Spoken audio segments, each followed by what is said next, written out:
Episode 89, The King of Sitcom, Jimmy Burrows.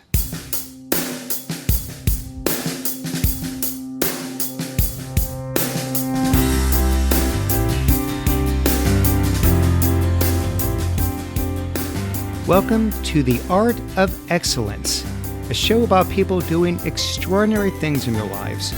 I'm your host, Glenn Zweig. Thanks for joining me.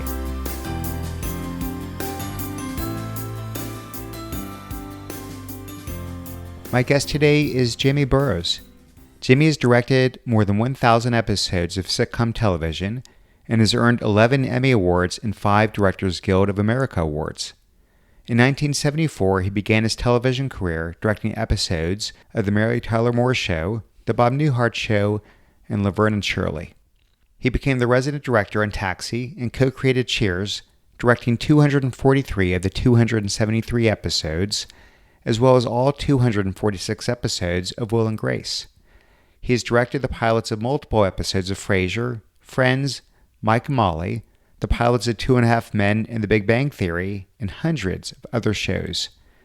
His new book is titled, Directed by James Burrows, 5 Decades of Stories from the Legendary Director of Taxi, Cheers, Frasier, Friends, Will and Grace, and more. Jimmy, welcome to the show. Thank you. I'm happy to be here. Probably not as happy as I am to have you here. So before I dig into your life and your career, what are you binging these days? What are you watching? Any particular show favorites of yours? I don't watch a lot of television, but I do watch a lot of sports. So I guess that's what I watch. I'm a huge New York Yankee fan and a New York Football Giant fan. I hate the Lakers. I hate the Dodgers. So it's perfect. I'm a LA-born kid who moved to New York when I was 5. And yeah, in New York, you have a choice of the Giants. Back then, there were 3 teams in the city.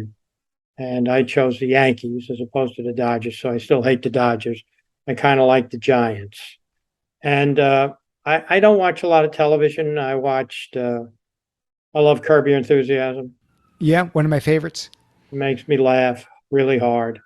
And Breaking Bad, one of my favorite shows ever. And I watch The Dropout and I watch Dope Sick, mainly shows that begin with D.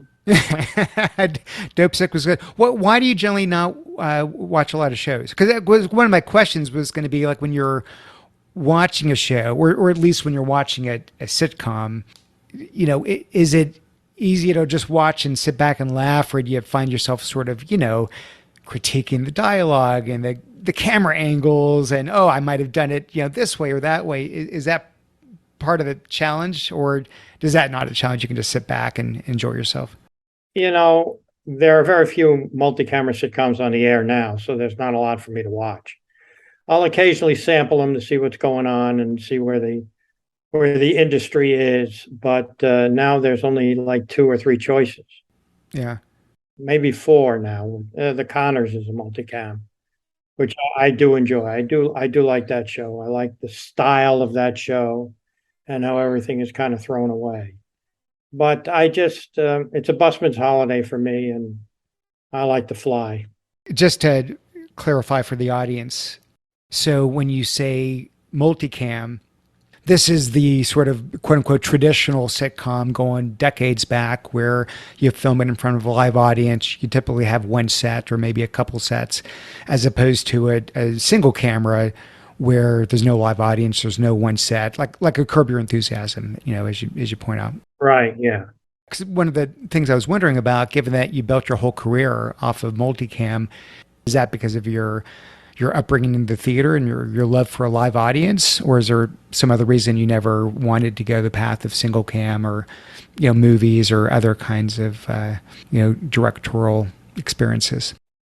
I don't see the world that way. I've talked to Steven Spielberg a few times. We know each other, and in his shows, the camera is a character. In my shows, the camera is all it does is capture the action. There's no stunning moves with the camera, or the camera is not used for visual effect as it is with him. So I don't see the world that way. I'm a theater rat. I was born into the theater. What I do is theater. What I do is to entertain an audience. on a Tuesday or a Friday night, whatever night we shoot, and I film that. I film a play every week. So that's what I know. I've done, I did back in the 70s, I did a Lou Grant, and I did a pilot for Bochco, and I did a movie. And all those experiences they were not in my wheelhouse. Hmm. Yeah, I didn't hear anybody behind me. I was a sole judge of what's funny and what's not funny, and I don't like to walk the plank on that. Yeah. Well, your father was in show business. He was a writer, a playwright, a director, a producer, right? I think all of these elements back in the day. Is that where you sort of got the bug from him? Yeah, I mean, he was a writer director on Broadway. He wrote the book for Guys and Dolls. He wrote the book and directed How to Succeed in Business, Cactus Flower, 40 Carrots, Can, a number of really successful shows. And he was a legend in New York City. So when I was growing up, there was no way I was going to be in a theater with his daunting shadow. He used to trundle my sister and I along to rehearsals when we were going to have dinner with him. We would show up an hour early in the theater and, play hide and seek in there and not realize what he was doing. And so I found out later in life that he taught me when I didn't know I was learning. So I have the theater instilled in me. I was born in a trunk. Yeah. I understand. I don't remember if it was from the book or other things I read that you were a pretty shy kid. Is that fair? That's true. I was a very shy kid. Were you, if you don't mind my asking, were you like socially awkward in some way? Were you bullied? What do you know what's behind that? No, I was just a quiet kid in the background, not assertive at all. I had friends. I would sing doo-wop in the corner with in the 50s. I graduated high school in 58. That's when it was happening, and I would sing doo-wop on the corner and stuff like that. But I was still a shy kid. I didn't become assertive or have my cojones until I was in my 30s. We'll get to the cojones in a little bit. They're in a jar right by me. You still got it. You Yeah. still got it. You're, if you don't mind my bringing up this chapter, your parents got divorced when I think you were about 8 years old. I think five. 5 years old even, and it sounded like it scarred you for many years. A lot of years of therapy and trying to heal from that. I don't know if the right word, Jimmy, is a silver lining to it. I know we don't, wish this upon anyone. But I guess, was there any kind of personal growth that came out of that? Or do you feel in some way, looking back, help you in your career, help you in terms of as a director in some way, or nothing positive from all I that? don't think anything of that. It was a peaceful, amicable divorce. We lived with our mom. Our dad came back to California. I came back to New York to work on Guys and Dolls in 50. We moved to New York like in 48. And he came back in 50 and he moved, 5 blocks from us. So my sister and I would take the bus and see him. And it was very amicable. There was a lack of understanding as to why they split up because I never heard them fight. So I was not quite sure what was going on. But I had therapy for a long time because my parents were divorced and I'm Jewish because, we keep the therapy business alive. Yep, this is true. So I didn't start seeing somebody until I was like 24, 25. And I would go once a week and, talk about stuff that happened to me. And they were great. My therapists were great. I never laid down on the couch. I just talked until I was 50. They were helpful. My career was reinforcing my self-esteem. They were helping me with other problems that I had, so it's good. I recommend it to anybody. I don't think there's a stigma to it. I think it can be really helpful. My dad had it, my stepmom had it, my mom had it. So it can be a help. I remember being sent to, because I was like 18 or 19 and I didn't know what I wanted to do or what I wanted to be. So my dad sent me to a psychiatrist who sat with me. And, I didn't quite get the gist of it then, Hmm. but I'm sure he reported back to my dad that I was fine. And I even had guys hold up Rorschach tests in front of me. So I've been through the gamut, and I turned out okay. Yeah, well, you definitely turned out okay. There shouldn't be any stigma, at all. Maybe back then, there was, but certainly, not today. But it's more like when you go through that, I imagine there's a lot of self exploration and getting to understand your drivers and motivators, and good things can come out of bad experiences. And I didn't know if through that, if maybe it helped you understand a little bit of your own wiring and how you wanted to think about your path forward. I'm sure it cleared the air. It got weekly sessions tend to, get rid of some of the fluff around the edges so you can see your way through. But I can't be specific with how it helped. Yeah.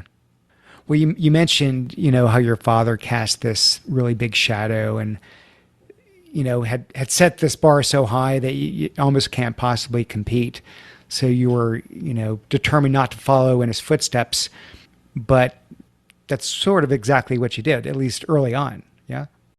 Well, I went to Oberlin College, and who had a huge theater department, and I never participated in it. I was a government major. My thesis was on, or whatever they call it, the paper you have to write to get a degree was on gerrymandering, which was not a big deal then. Now is a big deal.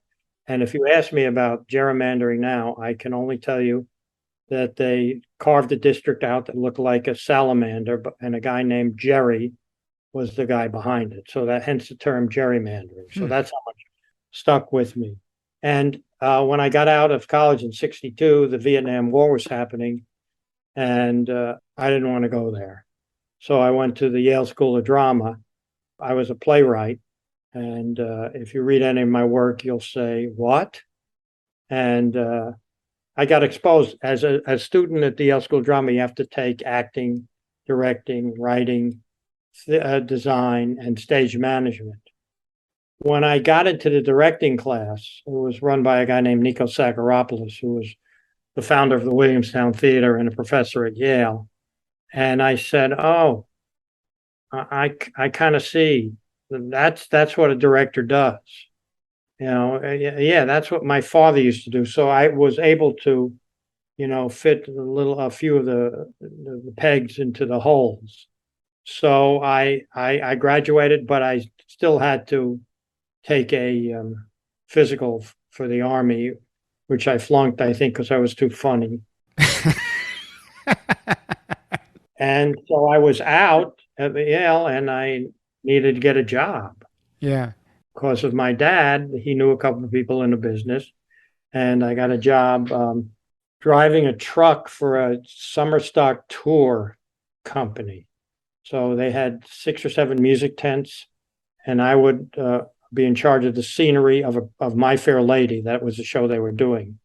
And at the end of every Sunday night after the last show, I would load it into a truck and drive it to the next theater and set it up and rehearse the apprentices, the kids who were the stage hands, into moving the scenery down the aisle. So that was my first gig in show business. And then just one thing led to another.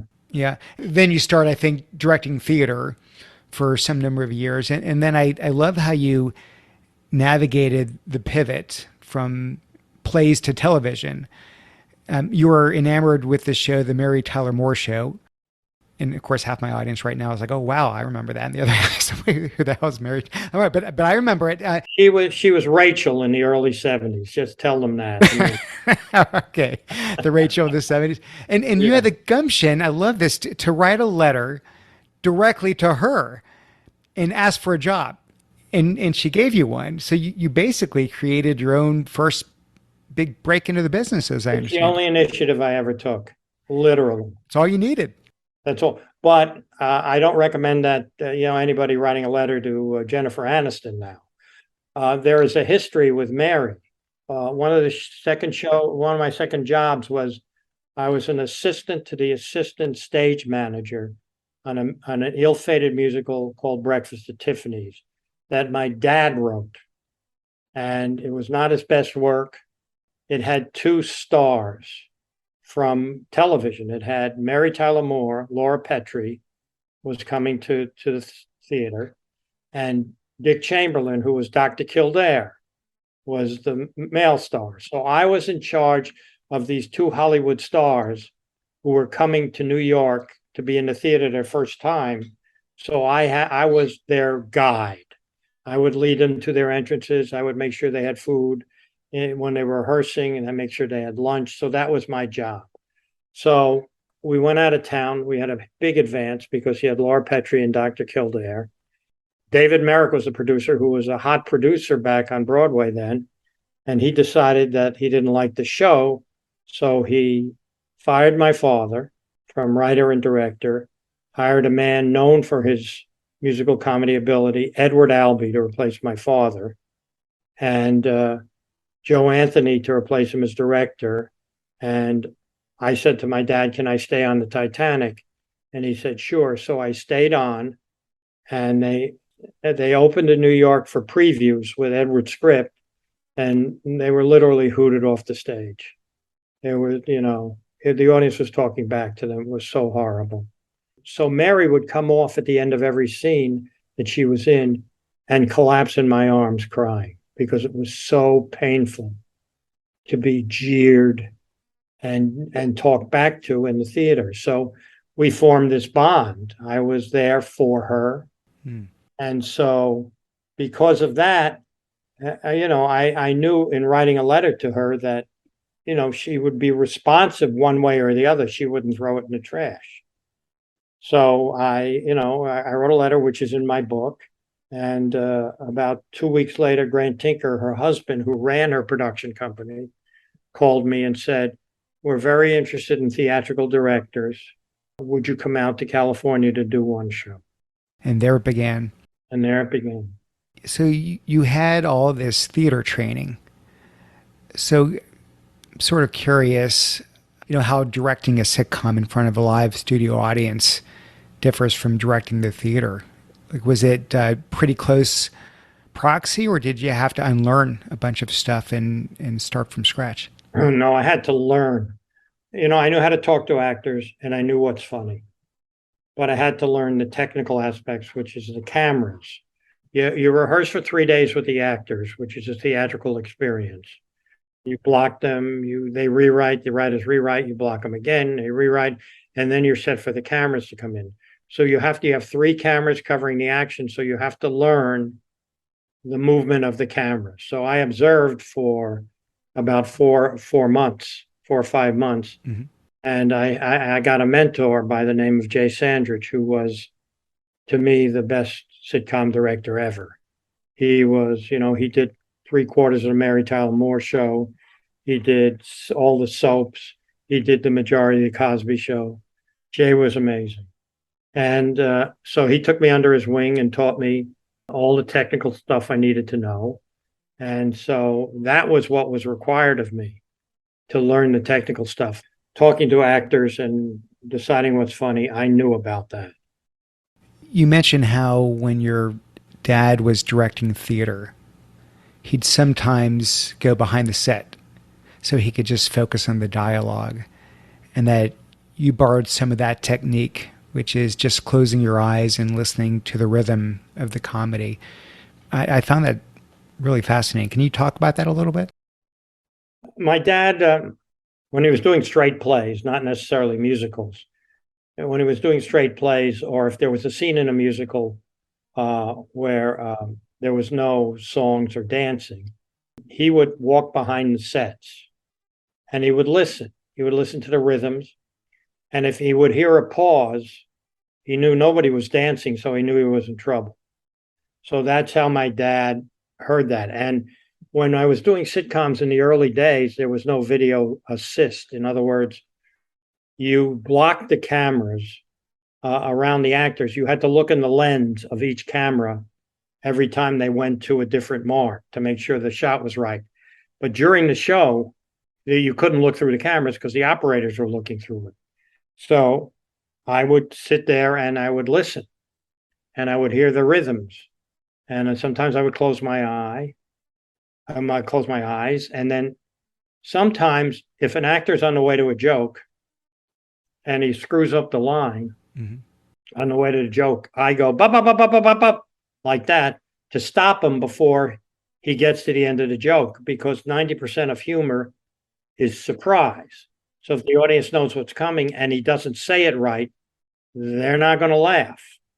So if I can protect the joke and they hear it the right way the first time, their laughter is going to be, 90% better.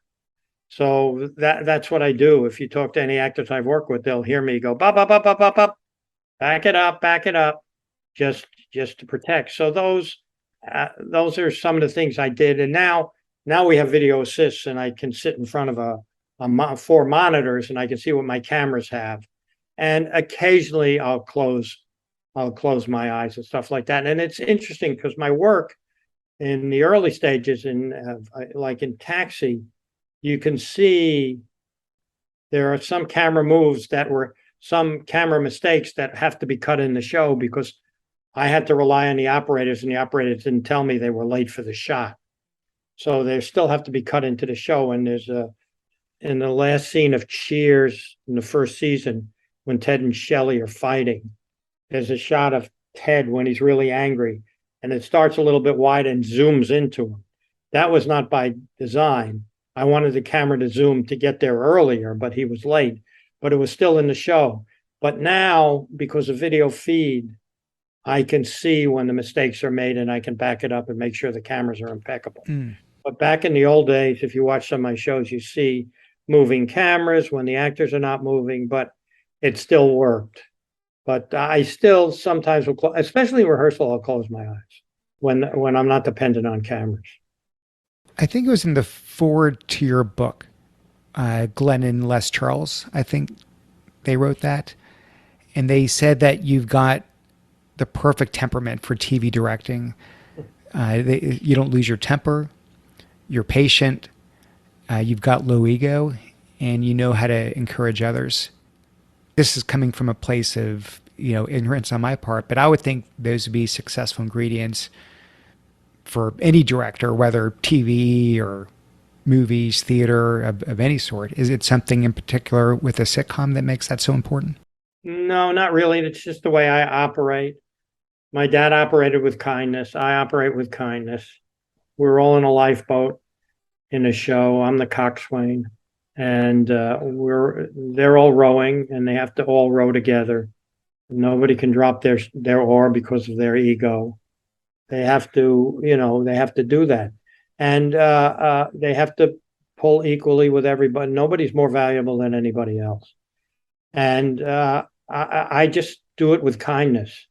I've always done it with kindness, and therefore, when I get angry at one point, which is rare, they know, and I use that to my advantage when I need to do it. I don't use it very often, but there are directors who say, no, do it this way. No, do it my way. I'm not that kind of guy, because I feel if we're all in this lifeboat, if an actor has a suggestion that may make it better, I want to hear that suggestion, because it's only going to make me look better. That's what I do. I enable creativity amongst everybody. That makes me look better. And so just as an extension, running on that theme, that you create this, very transparent, very direct culture on your sets. Anyone can provide any kind of critique to you or anyone else without any repercussions. So what kind of critique are you generally inviting? Is it actors not liking the script? Is it writers not liking the way actors are portraying it? Is it not liking the way you're directing things? What generally tends to be the tension on a set? On my sets, it's rare there's tension. The sitcom is a writer's driven medium. Mm-hmm. Okay. They write the scripts. They get to deal with the studio. They get to deal with the network. They do the casting predominantly. They do the scene design. They do the publicity, everything like that. So they work hard and they work hard on the script. So when a script comes down to me, I have to do the script as written to respect the writers. And I say to the actors, we do, we can have suggestions and we can have thought of stuff on stage that might make it better. But when we're doing it the first time, you have to respect the writers. So you show it to them as written. And then you go, after that, you say, we came up with something. Is this any good? And therefore, if it is good and the writers like it and incorporate it into the script, if it's something an actor has suggested, it makes the actor feel empowered and he's going to only suggest more. And a lot of times it's not any good, and a lot of times it's good. You never know where your great ideas are going to come from. Hmm. I've had a couple of dolly grips. The people who push the cameras make suggestions to me, and some of them have ended up in a show. You never know. Everybody has a different brain, and everybody sees things a different way. So that's what I do. I break down the barriers. I break down the barriers between, that was set up in the sitcom so that everybody feels like they're making the best show possible. So you said, I think 80% of sitcom directors are nothing more than traffic cops, just moving the process forward without any creative input. And of course, I take it that you're in that other 20%. So a lot of times, is that you that just has this sort of sixth sense for what's funny, and you're seeing there might be a better way to do it, a better line, a better implementation, a better stage, setup, that sort of thing? Yeah, I think I have that ability. There's a few others out there with that. Pam Fryman is wonderful. I'm trying to think because we're down to so few. Mark Sandrowski is good. He did most of the Big Bang Theories. Jamie Widows. They all are, they're not worried about their next job. Mm-hmm. And so they can make suggestions and stuff like that. And, the writers will listen to them, and I talk about not being traffic cops, because that's what the sitcom director becomes a traffic cop, because they're worried that they won't be hired back again if they do. So I always tell them, die with your boots on, which means when you have your moments with the actors, create anything. Try to make something funnier. Try to make suggestions that's going to make the script better. Don't just sit there and just be a traffic cop. Move an actor here, move an actor there. You've got to have a point of view, which you have. Like, you're directing these, and you have a sense for what's funny, and you're not afraid to voice yourself. And I often use this example, and the first show I ever did was a Mary Tyler Moore show that we read around the table, because you read the script before you do it, read around the table. And I said to Grant Tinker after reading it, in a sea of Danish, I get a bagel, because it was a not very good script. Mm-hmm. Okay, so I went down to rehearse, and I would rehearse the stuff, and Mary was complaining and Ed was complaining about how bad the script was, and the changes constantly come down and you have to do them. And in that time with the actors, I started to say, let's do this, let's try to make this better, and even in the last scene, because it was a show about Lou moving into Rhoda's apartment because Rhoda was gone. And so Lou and Mary were working together and living together. So you have that conflict.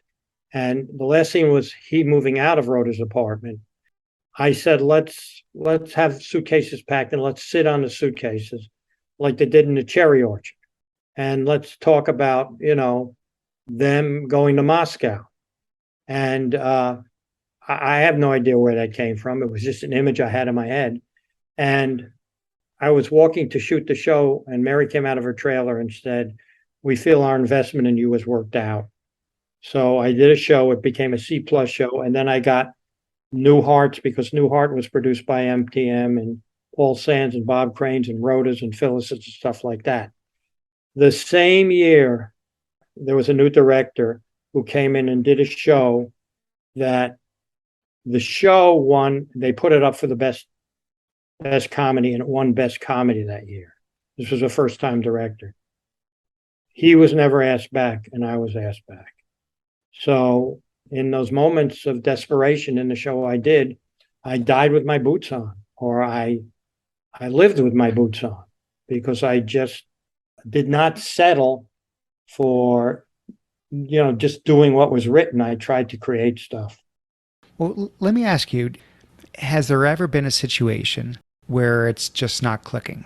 The jokes aren't landing, the elements aren't coming together the right way, but you've got A-plus actors, you've got a killer script, the perfect camera and lighting people, a great technical staff, and then you say, maybe it's me, and maybe this isn't the right show where, I can work my magic. Has that ever happened? Or you're just so good at knowing where you're going to thrive and where your style is going to produce the kind of, reaction that you want? Well, that would probably pertain to the pilots that I do. Okay. I'm good with smoke and mirrors. I can take a pilot that's, maybe a C plus and make it a B or a B minus. But if all the pistons aren't functioning, it's not going to get very far. So, I do some pilots that, I read and I like the script and it's not the right cast. Or I do pilots where I like the actor and the script's not very good. And so I try to bring up the script. I'm not a very, very good writer, but I have interesting ideas. I say to a lot of the writers that 50% of what I say is genius and 50% is shit. And it's your idea it's your job to figure out which is which. I signed on to do Third Rock from the Sun. I didn't get the script at all. In fact, when it sent it to me, I didn't want to do it. And then they came back to me and they said that they had John Lithgow. And I said, okay, I'll do it. Because I thought I wanted to work with that guy, and I thought he could bring a sense of reality to this alien show. And so, and it succeeded. I think it ran 4 or 5 years. But if I'm going on a show as a guest director, which I rarely do anymore, I have to go on that show knowing that the writing is good and the acting is good, and I don't have to work too hard. In the early days, I went on any show. In the 70s, if somebody sent me a pilot script, I would do it. It's because nobody knew who I was. Right. Well, they're both important, but wondering if you had to put more weight on the acting or the writing. And let me be more specific. Go back in time, Sean Hayes isn't available for Will and Grace. Jennifer Aniston doesn't like the script of Friends. Ted Danson has some other commitments, so he can't do Cheers. You think those shows would have worked out with, obviously there are lots of other incredible actors out there, or is there something about these individuals that was really needed to make those shows? That's a hard question, because it's so ingrained. Teddy's so ingrained, and Jen's so ingrained, and so is Sean. Yeah. So, Sean auditioned with one other actor, and it was an obvious choice. And Teddy was an obvious choice. And Jen was in second position to a show that was on CBS in the summer. And that show got canceled, luckily enough. That's an interesting question. It's so hard to answer. I can't imagine anybody else being in that role. We auditioned for Sam Malone. We auditioned Fred Dreyer. Do you remember Fred Dreyer? Mm-hmm. Yeah. Who was Hunter, became Hunter. And he was, because Sam Malone was originally a wide receiver for the Patriots. So Freddie's a football player.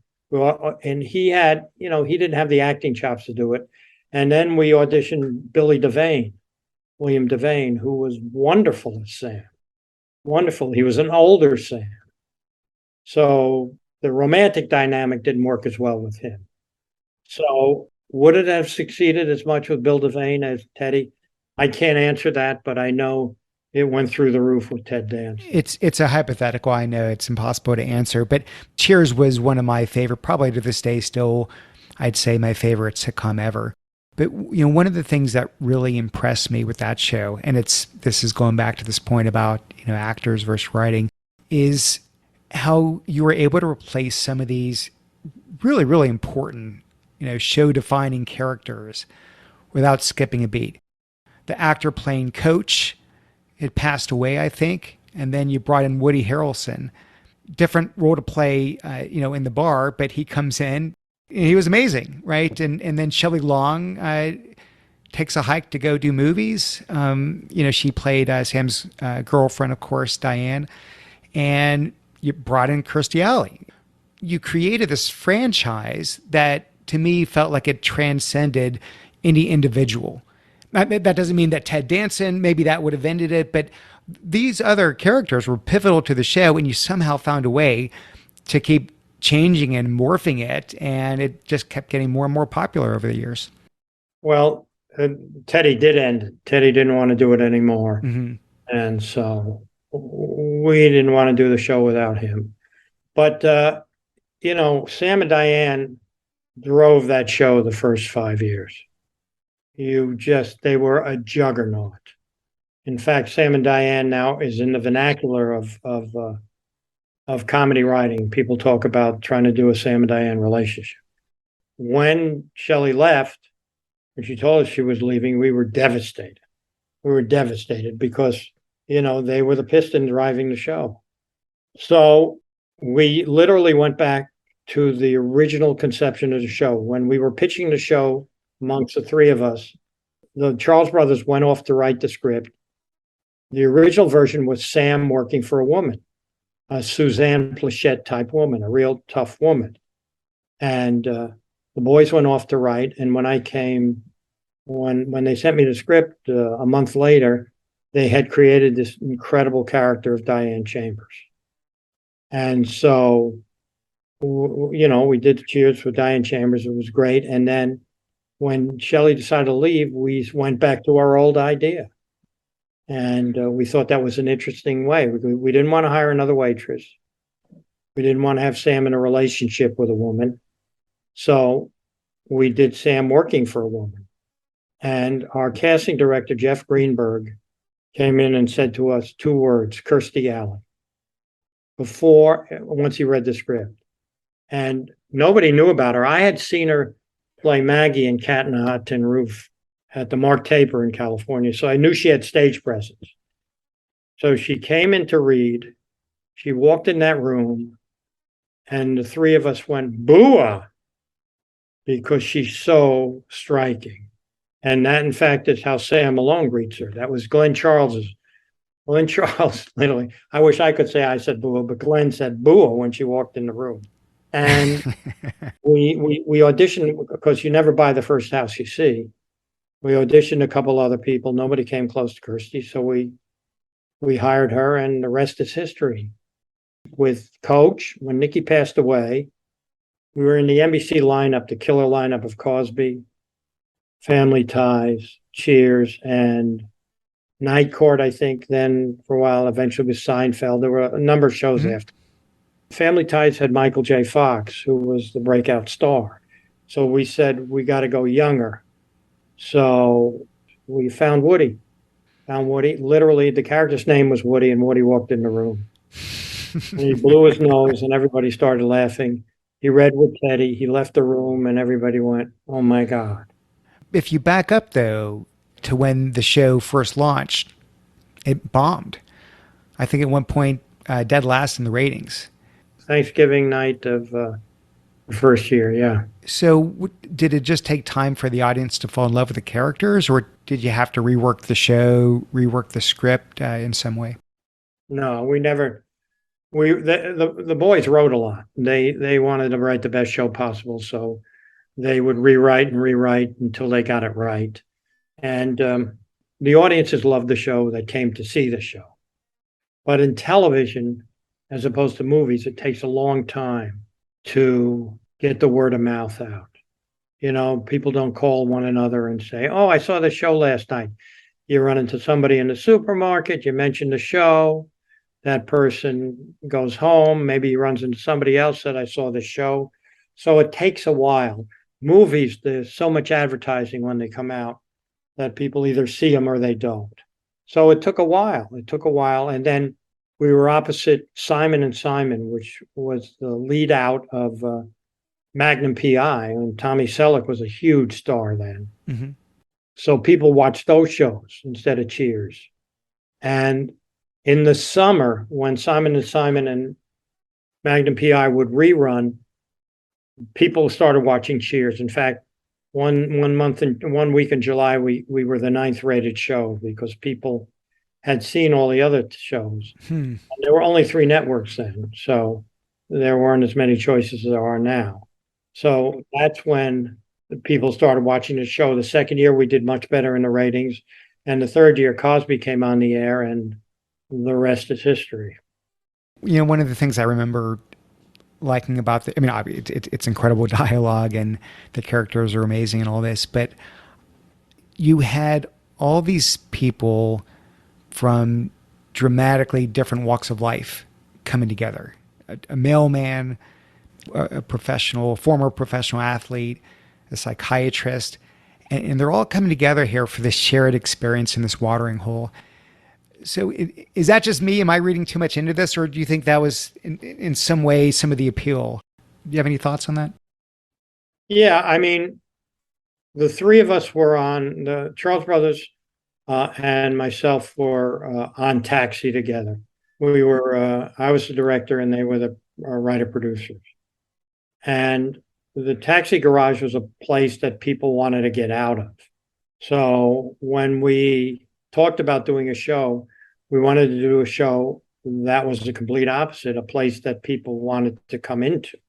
And we've all had it. We all had experiences in bars. We all knew a Norm. We all knew a Cliff. We knew a Sam. We knew the hostile waitresses. You know, we started with a bar in Barstow, California, on the way to Vegas.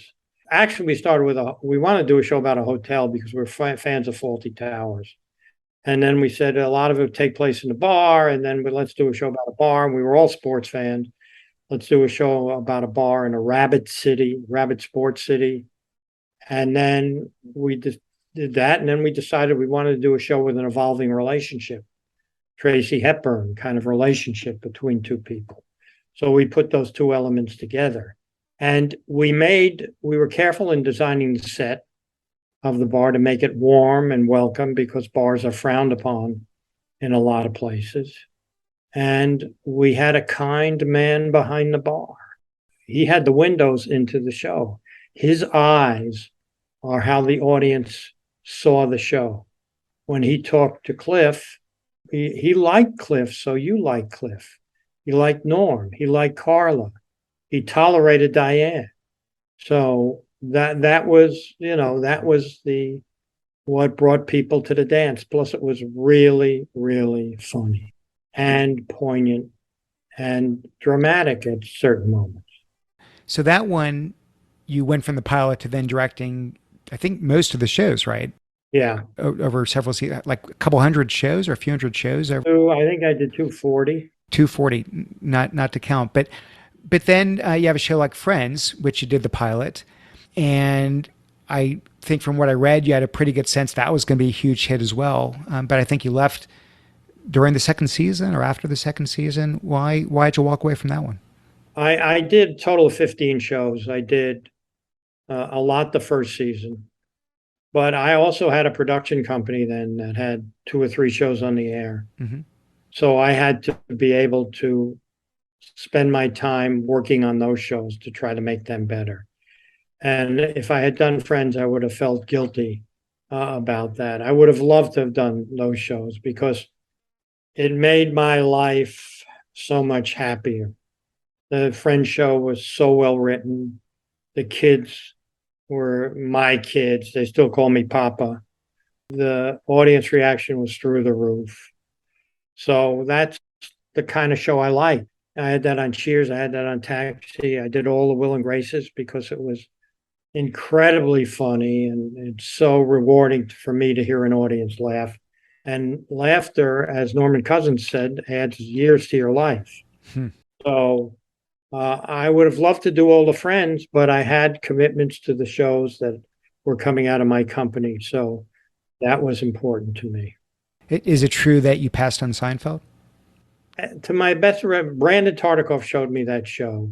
He was one of the TV chiefs at NBC back in the day. Yes, Brandon was when Cheers was first pitched to the network. Brandon was there, Mm-hmm. and then when it got on the air, Grant Tinker were there. So we had two fans of the Charles brothers and myself who were running NBC who kept Cheers on the air in the first year because it was terrible ratings. So I probably, if I talked to Brandon, I probably could have done. I don't remember when Seinfeld started.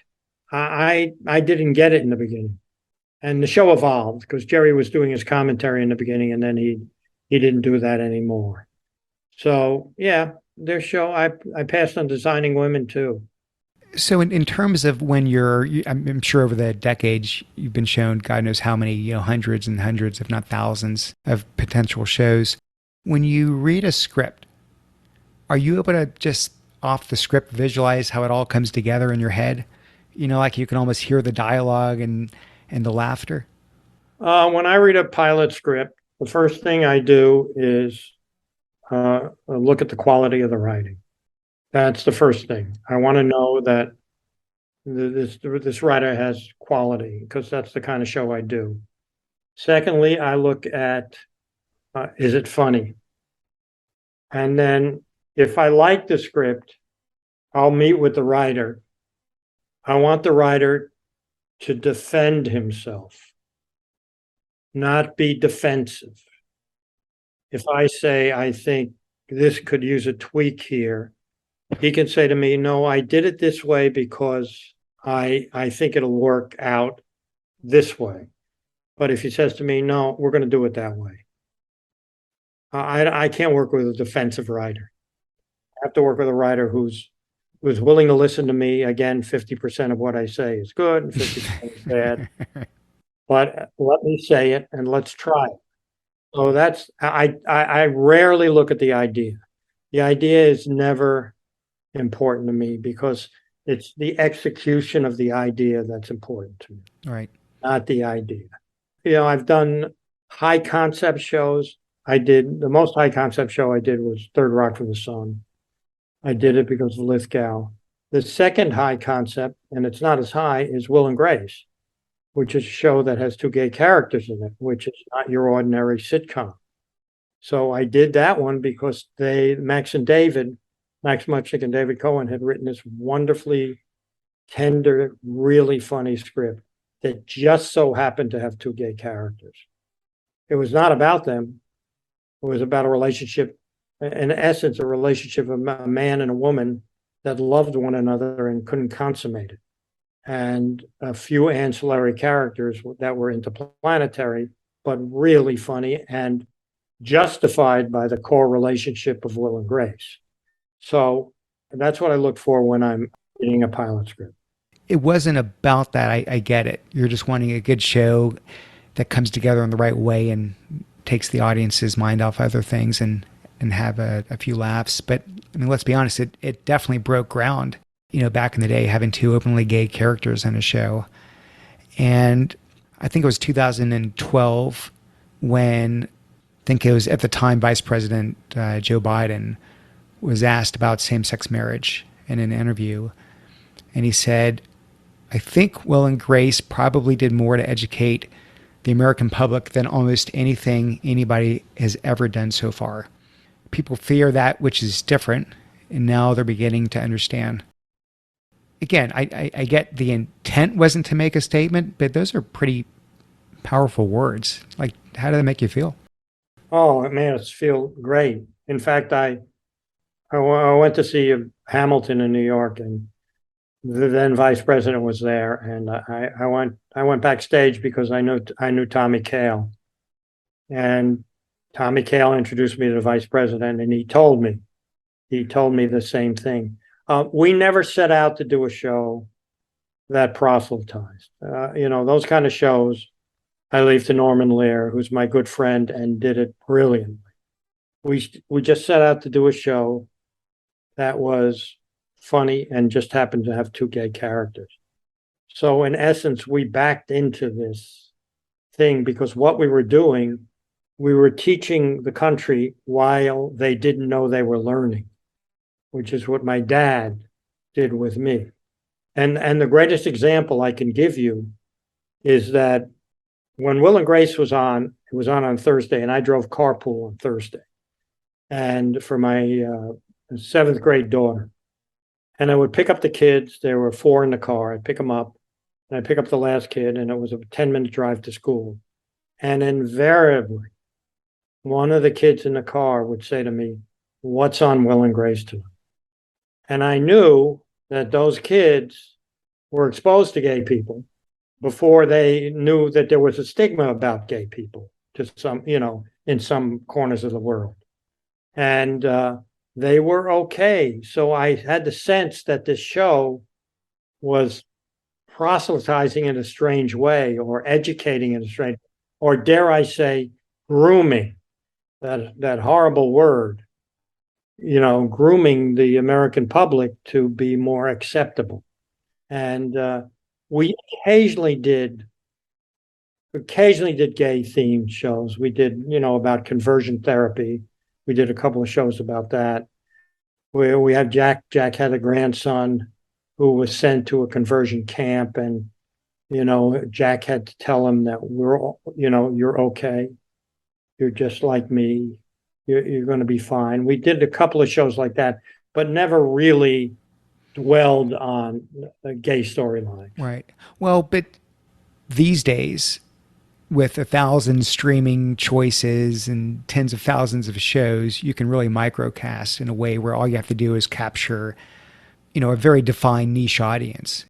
But back in the day when, you were doing this, 3 networks, 3-4 nights a week when there's comedies on, there's only a few slots. You can't appeal to 500,000 people. I mean, you got to appeal to millions, to tens of millions. So you have to somehow really have your finger on the pulse of what enough of America will care about and want to tune in on a weekly basis. Yeah, so it's not just sort of your comedic timing and dialogue. It's your timing that the broader society is ready for that show. Right. I mean, we came in at the right time. We like to say that Ellen kind of opened the door and we busted through.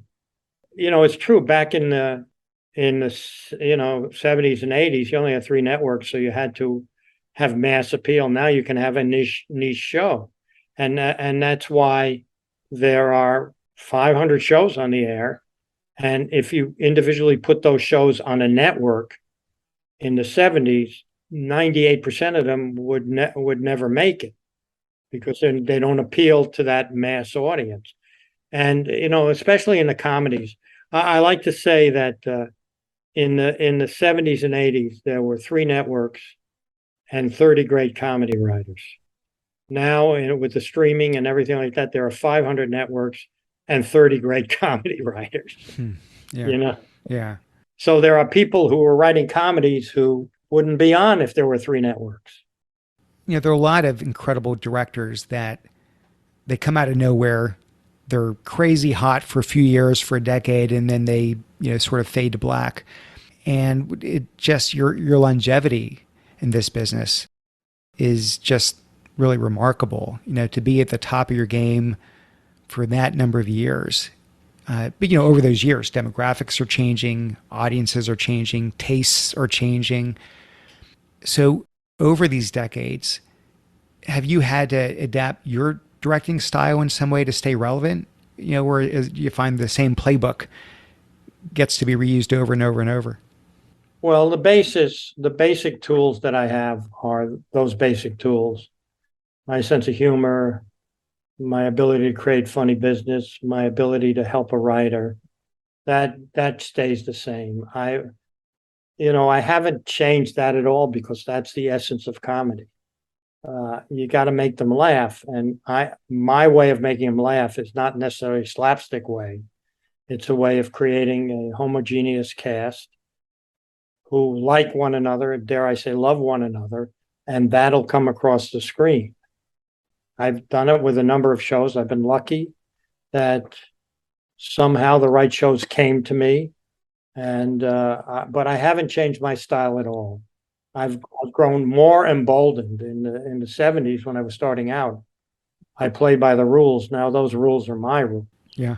And I've earned that, and I'm proud of that. And I still like to do. I'm not doing a show now because there's no show right now that appeals to me in the sitcom. I still do these shows with Norman live in front of a studio audience, which is recreating some of the shows he produced or created.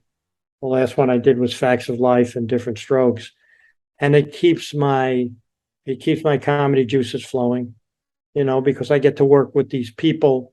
Especially in the last one I did, I had adults playing kids, and I was petrified before I did it, but after the first rehearsal, I knew there was something different about the show. Facts of Life was not a really funny show, but as they were adults playing kids, there was something charming about it. And then I had Lenny and Squiggy with Will Arnett and Jason Bateman, Mm-hmm. who I was loose. I broke a lot of my comedy rules because I said to those two guys, "You are Lenny and Squiggy," and they like it. I remember them from Laverne and Shirley. Yeah. Yeah. Yeah, so that keeps me young doing those shows. So, but I haven't found a sitcom, or there isn't a sitcom in the air that I really would like to do. Well, forgive me if I'm over complimenting you, but again, arguably, Jimmy, one of the greatest directors of comedy in television history. We can look at number of episodes, number of hits, number of Emmys, whatever the metric, you're probably going to come on top. And I know we've talked about a lot of those micro ingredients here. Is there any one particular ingredient that you think, reflecting back, maybe weighs more heavily than others, why you've had, I get you have to have the right shows and you, eventually the good shows came to you, but you still had to pick the right shows. You still had to put it all together. Anything that you think stands out in terms of what's enabled so much success for so long? Oh, wow, that's a tough question. I think it's my ability to create a harmony on the set so that everybody's involved in making the show better. If you come to my set, you check your ego at the door. I don't care who you are. Even with the live in front of a studio audience, I do. I had Woody and I had Jamie Foxx and I had Will Ferrell and Kerry Washington and Wanda Sykes and all these people. And my message to them was, let's have fun, guys. Nobody's more important than anybody else. Let's have fun in doing this.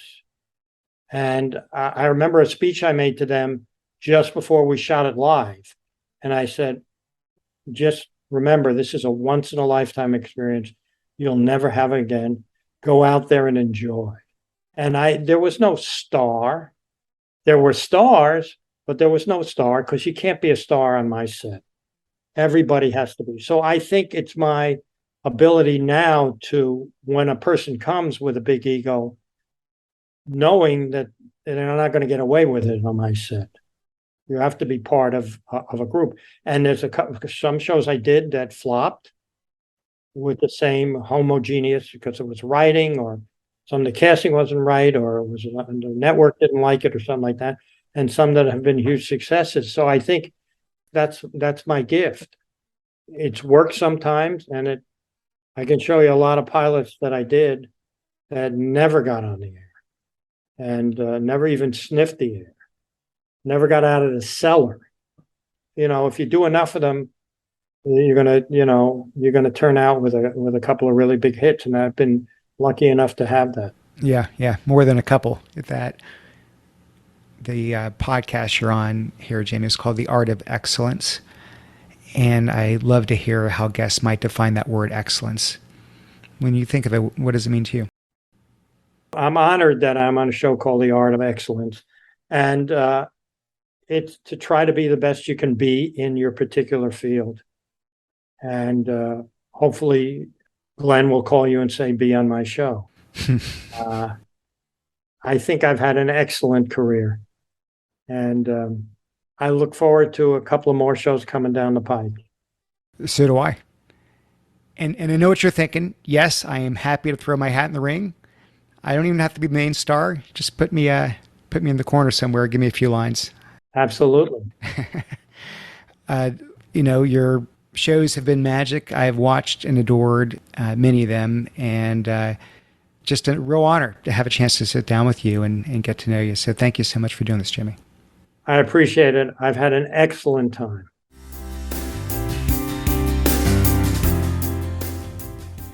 Hey, thanks for listening. Okay, don't go yet, please. 2 favors. I ask simply 2 favors. One, if you could please download the iTunes app. You could do it on your phone. You can do it on the computer. Take 60 seconds and leave a review. It means a lot. 2, you can find my episodes on several social media sites, Facebook, LinkedIn, Twitter. Find the one that you like the most. Find the one where you tend to have a lot of friends and followers. And if you could please either share it in the case of Facebook and LinkedIn, or retweet it on Twitter, that would mean the world to me. So those are the 2 asks I have. I love putting together this podcast. I hope you enjoy listening to it. Thank you so much, and I will see you again next time. Bye-bye.